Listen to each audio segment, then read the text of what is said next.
గత 16 సంవత్సరాలకు పైగా మెసెంజర్లు, గార్డ్లు, క్లరికల్ రిక్రూట్మెంట్లు తగినంత రీతిలో రిక్రూట్మెంట్ చేయకపోవడంతో చాలా బ్యాంకుల్లో దోపిడీ దొంగలు బ్యాంకు ఆస్తులను కొల్లగొట్టుకుని పోతున్నారని State Bank staff federation Vijayawada module deputy general secretary VSR Sekhar తెలిపారు. కొత్తగా రిక్రూట్మెంట్ చేయకుండా అవుట్సోర్సింగ్ విధానంలో తీసుకోవడం వల్ల ఖాతాదారుల డేటాకు భద్రత ఉండదని అన్నారు.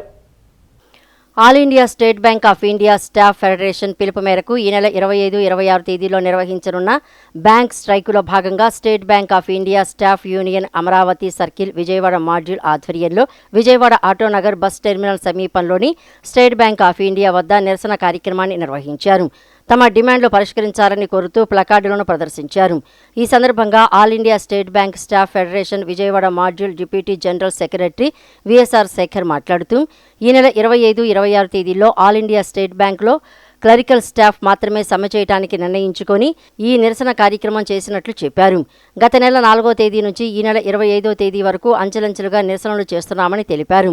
తమ జీతాలు 5 రోజుల పని విధానం కోసం తాము స్ట్రైక్ చేయటం లేదని, ఖాతాదారులు డేటాను బ్యాంకులను కాపాడుకోవడం కోసం క్లరికల్ రిక్రూట్మెంట్ ద్వారా క్లరికల్ స్టాఫ్కు ఒత్తిడిని తగ్గించడానికి ఇలా 16 డిమాండ్లపై తాము సమ్మెకు వెళ్తున్నట్లు తెలిపారు. గత 16 సంవత్సరాలకు పైగా మెసెంజర్లు, గార్డులు, క్లరికల్ రిక్రూట్మెంట్లు తగినంత రీతిలో రిక్రూట్మెంట్ చేయకపోవడంతో చాలా బ్యాంకుల్లో దోపిడీ దొంగలు బ్యాంకు ఆస్తులను కొల్లగొట్టుకుని పోతున్నారని చెప్పారు. మెసెంజర్లు కూడా నమ్మకంగా పనిచేస్తూ ఖాతాదారుల డేటా, నగదును జాగ్రత్త పరుస్తున్నారని తెలిపారు. కొత్తగా రిక్రూట్మెంట్ చేయకుండా అవుట్సోర్సింగ్ విధానంలో తీసుకోవడం వల్ల ఖాతాదారుల డేటాకు భద్రత ఉండదని పేర్కొన్నారు. బ్యాంకుల్లో ఉన్నటువంటి డేటా స్టాఫ్ యొక్క ఇన్వాల్వ్మెంట్ లేకపోయినా కూడా డేటా అంతా బయటికి వెళ్ళిపోతుంది. దీనికి ప్రధాన కారణం అవుట్సోర్సింగ్లో ఎవరైతే బ్యాంకు తీసుకుంటుందో వాళ్ళ ద్వారానే ఎక్కువ శాతం బయటికి వెళ్ళిపోతుంది. సో ఈ డేటాను పరిరక్షించుకోవాలంటే పర్మనెంట్ జాబ్స్ అనేది చాలా మస్ట్.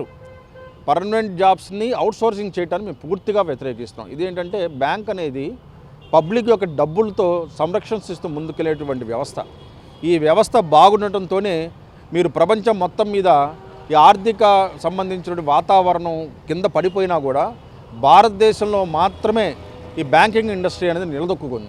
దీనికి ప్రధాన కారణం ఏంటంటే మనకు ఉన్నటువంటి స్ట్రక్చర్. ఆ స్ట్రక్చర్లో ప్రధాన పాత్ర పోషించేది ఎవరైనా అంటే మళ్ళీ స్టాఫ్, ఆఫీసులు కానివ్వండి, క్లరికల్ స్టాఫ్ కానివ్వండి, మెసెంజర్లు కానివ్వండి, గార్డ్స్ కానివ్వండి.